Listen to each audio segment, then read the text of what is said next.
Hello students. So in this video we will be verifying a relationship between the zeros and the coefficients of a polynomial, and we have been given a formula wherein to how in which way we can derive the zeros and establish a relationship between zeros and coefficient. Let's look what is that formula. So as you see on your screen, it says if alpha and beta are the zeros of a quadratic polynomial ax square plus bx plus c, then alpha plus beta is equal to minus b upon a, and alpha into beta is equal to c upon a. Here alpha and beta resemble the zeros of the quadratic polynomial ax square plus bx plus c. And what are these b, a and c over here? These are the coefficients of that particular quadratic polynomial. So it establishes a relationship between the zeros and the coefficients of that particular quadratic formula. In this way we can find out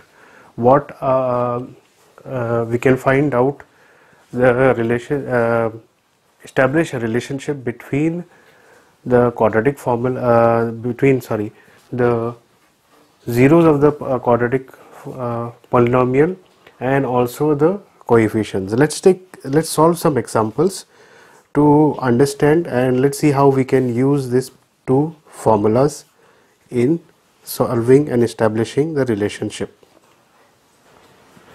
So our first problem is x square minus 2x minus 8, and we have to verify the relationship between the zeros and the coefficients of this quadratic formula. So let's see how we can do that. Okay, now x square minus 2x minus 8, first thing we need to do is split the middle term, okay, to find out the zeros of this particular polynomial. So we have done this in the 9th standard. Let's do, it will be a revision for us of the 9th standard. How do we split? This is x square minus 2x minus 8. So first multiply 8 into this 1, you get 8 ones are 8. Okay, now the product is 8, but the difference over here is minus 2. Remember, this is important and this is also important. This tells you that those two products that you get, one of them will be negative, and this tells you that the sign of the greater number will be negative. So in which way we can get 8? First let's put them down. So we can get 8 using 8 into 1 is 8, 1 into 8 is 8, 2 4s is 8, and 4 2s is 8.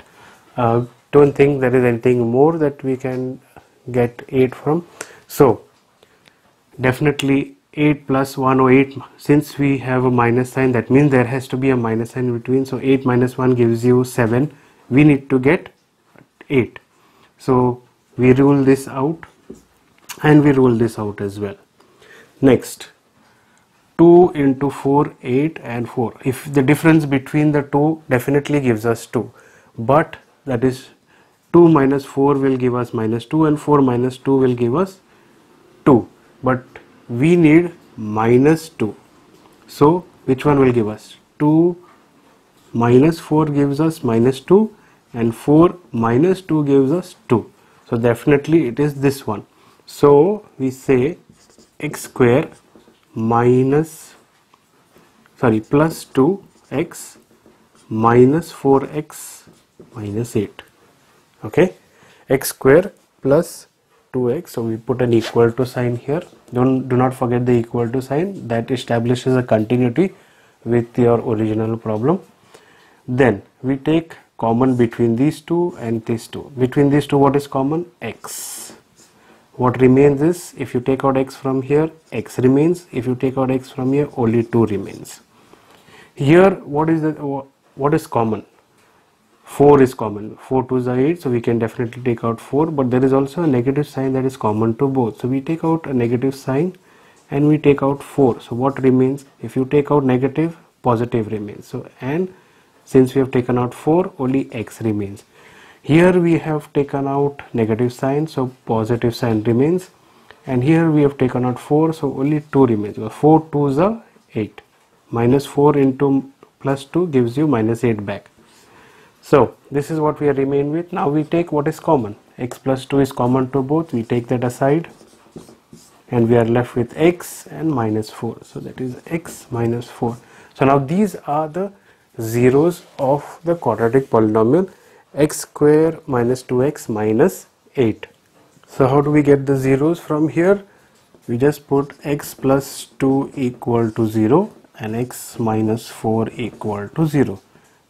We take 2 on the other side, it becomes negative. We get x equal to minus 2, and we take minus 4 on the other side, it becomes positive. So x equal to 4. Therefore, we can say that minus 2 and 4 are zeros of the quadratic polynomial x square minus 2x minus 8. So that's how we get our zeros of that particular polynomial. Now that we have found the zeros, we need to establish a relationship between the zeros of the quadratic polynomial and the coefficient. So let's put down the formula that we have just learned. That is alpha plus beta equal to minus b upon a, and alpha into beta equal to c upon a. Okay, so what do we get in this case? Alpha plus beta. Alpha we have got as minus 2 and beta we have got as plus 4. So that remains that way. And what is the, and this is how we get the coefficient. Okay, so minus 2 plus 4 will be equal to minus b upon a, and that gives us how much? 2, which is equal to b upon a. Okay, let's take this as 1, and here we do alpha is minus 2, and that is multiplied into 4 upon c upon a. So that gives us minus 8 upon 1. So here you can take upon 1 equal to c upon a 2. Okay, the problem was x square minus 2x minus 8.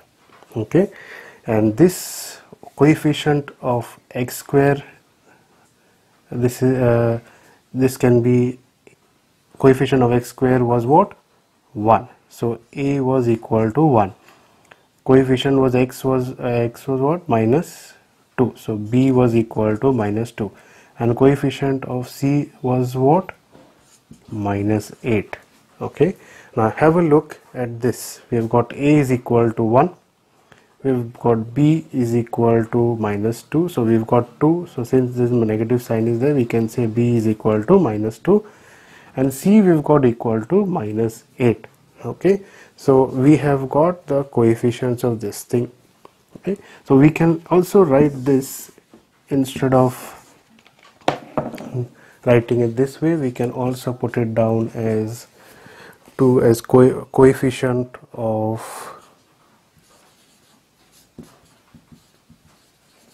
x upon coefficient of x square, and this can be written as coefficient of constant term upon coefficient of x square. So this is how we establish a relationship between the coefficients and the zeros of the polynomial. I hope you all have understood this. Let's solve the next example. 4s square minus 4s plus 1. In this case, we see it looks a straightforward problem, okay, of a identity. Which one is that? That is a minus b the whole square. What do we get in this? A square minus 2ab plus 1. So in this case we can put this down as if we put this whole thing will be equal to 2s minus 1 into 2s minus 1. Okay, so using this identity straightforward, we can, instead of doing all this, we can identify, because this was a square minus 2ab. If you multiply this thing, you should get this particular quadratic polynomial. So we can straightforward go to finding the zeros, that is 2s minus 1 equal to 0. Finding any one is enough because it will have the same zeros. So 2s will be equal to 1, becomes positive, and s becomes 1 upon 2. So the roots of this polynomial, that is roots of 4s square, or zeros, in this case we can write it down as zeros since we are dealing with zeros. Zeros of 4s square minus 4s plus 1 are half and half. Okay, so those are the zeros of the polynomial. Now let's establish the relationship alpha plus beta equal to minus b upon a, and alpha into beta equal to c upon a. Alpha is half plus half equal to minus b upon a. Half plus half gives you 1. So 1 upon 1 will be equal to minus b upon a, and this will be half into half, which will give us c upon a. That will be 1 upon 4 equal to c upon a. So from our original problem over here, okay, if we look at it, what was a? A was 4. Okay, I will say a over here is 1. What was minus b? Okay, over here 4. So over here, if you have a look, a was equal to 4, b was equal to minus 4, and c was equal to 1. Okay, in this you will say there is only 1 1 1 in either case. But if we put down over here minus b upon a, what does it come? Okay, since we get minus of minus 4, since b is minus 4 upon 4, so minus minus becomes plus, this cancels, and we get minus b upon a equal to 1. So this will give us nothing but equal to 1 upon 4. Moving on to the next question, we have 6x square minus 3 minus 7x. Now I had mentioned before that in case of polynomials you have to arrange them first before trying to solve them in either ascending order or descending order. So this is not in ascending order because the degree over here is 2, then it's 0, then 1. Let's arrange them in descending order, which will be 6x square minus 7x minus 3, and let's split them. 6 3s is 18. So how do we get 18?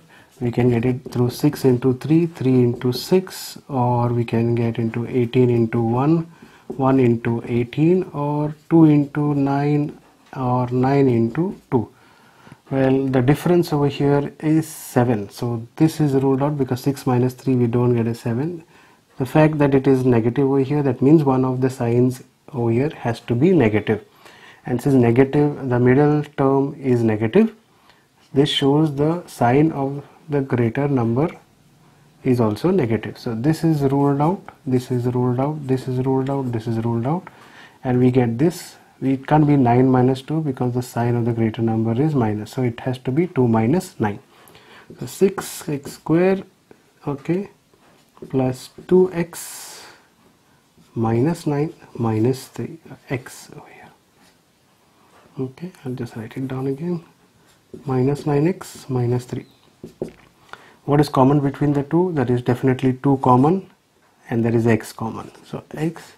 So what remains over here if we take out 2? 3. X. And since 2x has been taken out, only 1 remains. Over here we can take negative sign common since both are common to each other.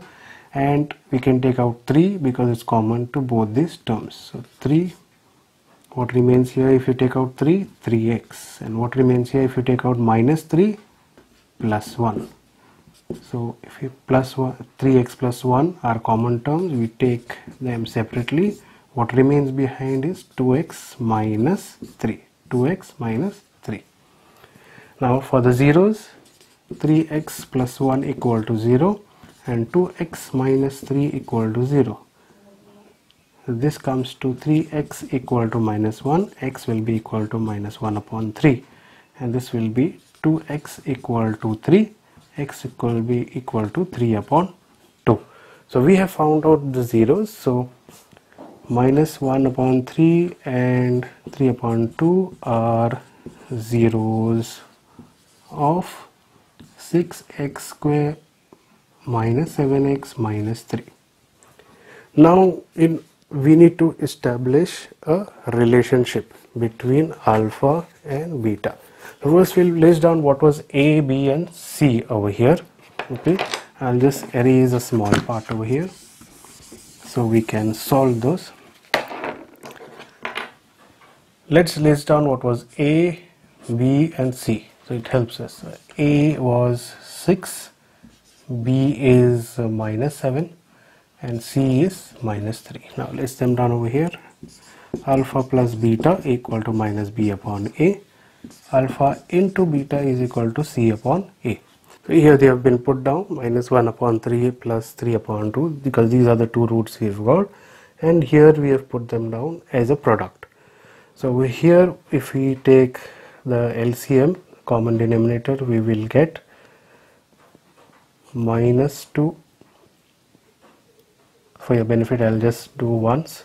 So minus 1 into 2, and this will be 3 into 2 plus 3 into 3 upon 2 into 3 minus B upon A. So we need to get common denominators, and we do so by multiplying with the same number on both in the numerator as well as in the denominator, so that it does not alter our equation. So this is what we get, minus 2 plus 9 upon 6 equal to minus B upon A. So I have already combined them because the denominator is the same, and we get this as 7 upon 6 equal to B upon A minus B. So 3 into 1 is minus 3 and 2 into 3 is 6. So we get C upon A. So yeah, established. There it is. We'll solve some more examples in our next video. Thank you.